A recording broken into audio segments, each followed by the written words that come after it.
شریک و در مسجد با محراب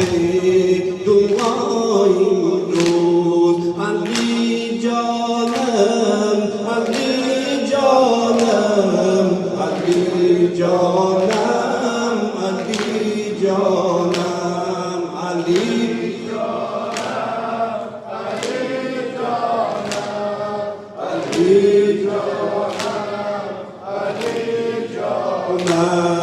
سر سجاده بود و در نمازان سرور غامه سر سجاده بود و در نمازان سرور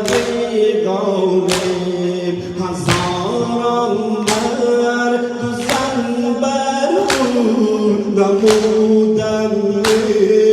ابتدای روز علی جانم علی جانم علی جانم علی جانم علی جانم علی جانم علی جانم علی جانم که ناگزان میان برخاست و ابن مال جلوه ملعون که ناگزان میان برخاست و ابن مال جلوه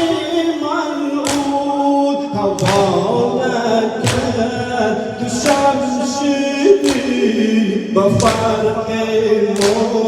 مرتضای امروز علی جانم علی جانم علی